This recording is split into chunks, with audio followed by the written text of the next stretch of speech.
இதோ ஒரு புத்தகத்தை நான் போட்டிருக்கிறேன். விடியல் எங்கேன்னு ஒரு புத்தகம். விடியல் எங்கேன்னு புத்தகம். இதில் என்னன்னா, போன மாதம் வெளியிட்ட அந்த புத்தகத்தை நீங்கள் படிங்க, ஆன்லைனில் இருக்குது. இதில் திமுக உங்களுக்கு தமிழக மக்களுக்கு 505 வாக்குறுதிகளை கொடுத்தார்கள் தேர்தலுக்கு முன்பு.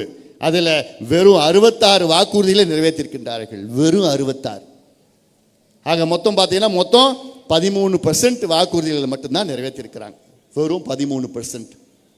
13%னா எவ்வளோ? பாஸ் மார்க் எக்ஸாமில் எவ்வளோ பாஸ் மார்க்கு? 35. ஆனால் திமுக எவ்வளோ மார்க் எடுத்திருக்கு? வெறும் 13 எடுத்திருக்கு. 13 மார்க் எடுத்து திமுக ஃபெயில் ஆயிடுச்சு. திமுக ஃபெயில் ஆயிடுச்சு. ஃபெயிலான அரசு மறுபடியும் ஆட்சிக்கு வர முடியுமா?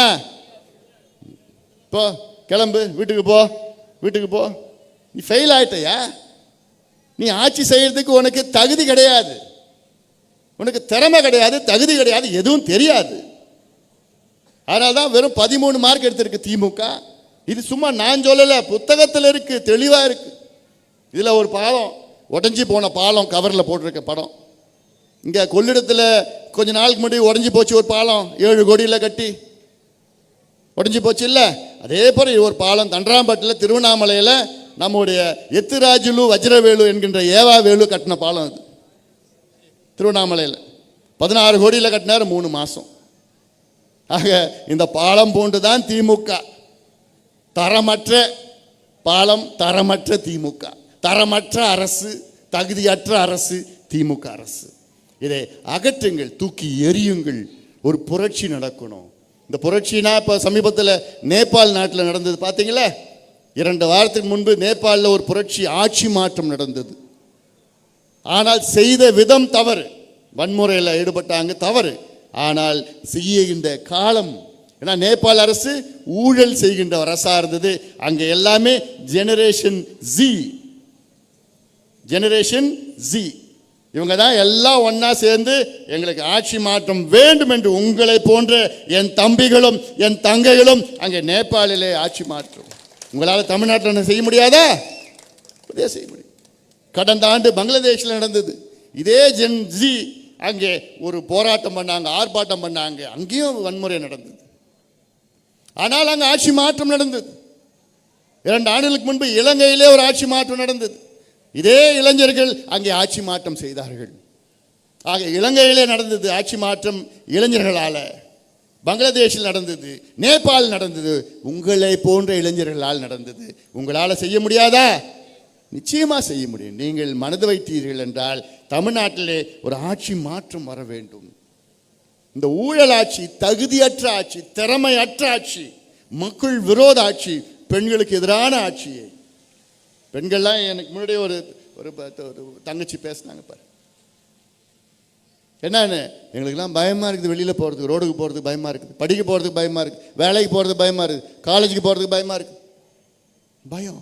4 வயசு குழந்தையும் விட்டு வைக்கல, 80 வயசு பாட்டியும் விட்டு வைக்கல.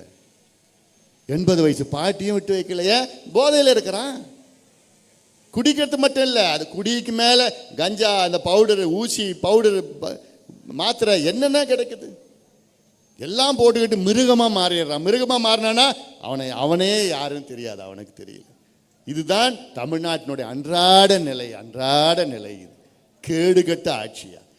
காவல்துறை தகுதியான திறமையான காவல்துறை, தமிழ்நாடு காவல்துறை, ஆனால் அவங்களுக்கு சுதந்திரம் இல்லை.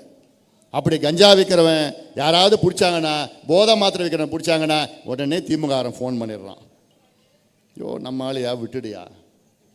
போலீஸுக்கு என்ன பண்ணுவான், அப்புறம் டிரான்ஸ்ஃபர் பண்ணி விட்டுடுவாங்க. நமக்கு எதுக்கியா பிரச்சனை?